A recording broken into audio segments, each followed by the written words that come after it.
Muchos dicen que la fuerza de la explosión en Beirut fue tan apabullante y escandalosa que se sintió como un terremoto.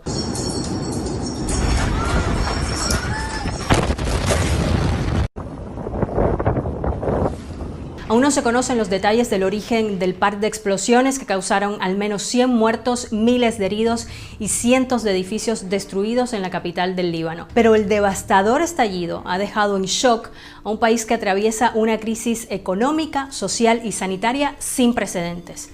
En este video te contamos por qué este mortal incidente llegó en un momento crítico para los libaneses. La explosión ha sido como el colofón de una crisis que ya estaba en plena ebullición. Muchos piensan que se trata de la peor crisis que ha vivido el país desde el fin de la guerra civil, que duró de 1975 a 1990. La economía libanesa está en caída libre, con cientos de miles de personas en la pobreza. Esto ha provocado las mayores protestas antigubernamentales que el país ha visto en más de una década.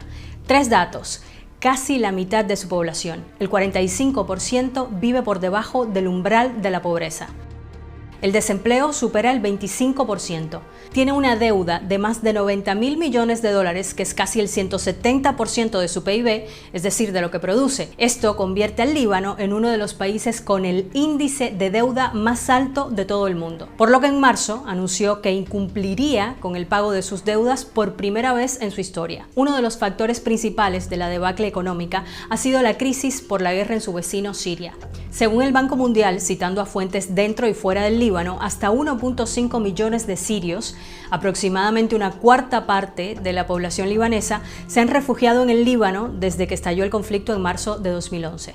Con la justificación de aumentar ingresos en la golpeada economía, en octubre de 2019, el gobierno del Líbano propuso nuevos impuestos sobre el tabaco, la gasolina y las llamadas de voz a través de servicios de mensajería como WhatsApp. Pero para los libaneses esta fue como la gota que derramó el vaso. Miles salieron a las calles en multitudinarias protestas para mostrar su rechazo a un gobierno que consideran corrupto e incompetente. El país, de hecho, ocupó el puesto 137 de 180 países en el índice de percepción de la corrupción de Transparencia Internacional de 2019. Una baja calificación teniendo en cuenta que 180 es el peor, y con los partidos políticos, el Parlamento y la policía percibidos como las instituciones más corruptas del país. Los manifestantes también acusaban al gobierno de no proporcionar ni siquiera los servicios básicos.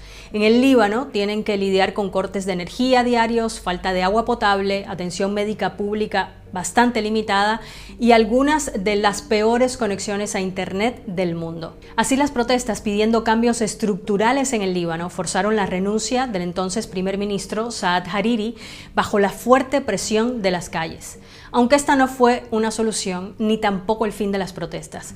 Para muchos analistas hay un factor clave que hace difícil encontrar una solución a la crisis en el Líbano, y es el sectarismo político existente y los diferentes grupos en el poder que se ocupan de defender sus propios intereses y tirar para su lado. El Líbano reconoce oficialmente a 18 comunidades religiosas, 4 musulmanas, 12 cristianas, los drusos y el judaísmo. Y las tres principales autoridades políticas, que son el presidente del Parlamento y el primer ministro, se dividen entre las tres comunidades más grandes, que son la cristiana maronita, musulmana chiita y la musulmana sunita. Una división similar ocurre en el Parlamento, donde los escaños se dividen a partes iguales entre cristianos y musulmanes.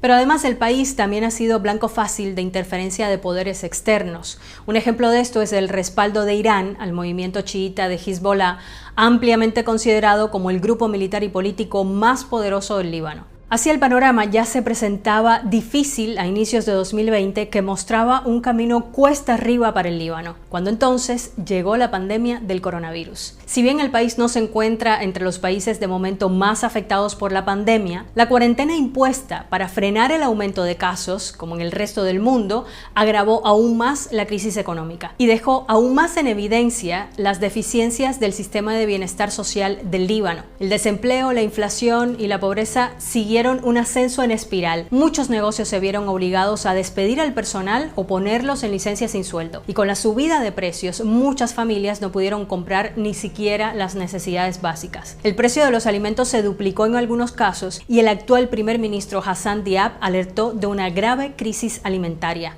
Así que las protestas, que fueron truncadas por la cuarentena, se reactivaron desde el mes de abril. Mientras tanto, el gobierno finalmente aprobó un plan de recuperación con el que esperaba terminar con la crisis económica y obtener el apoyo del Fondo Monetario Internacional para un paquete de rescate por $10.000 millones.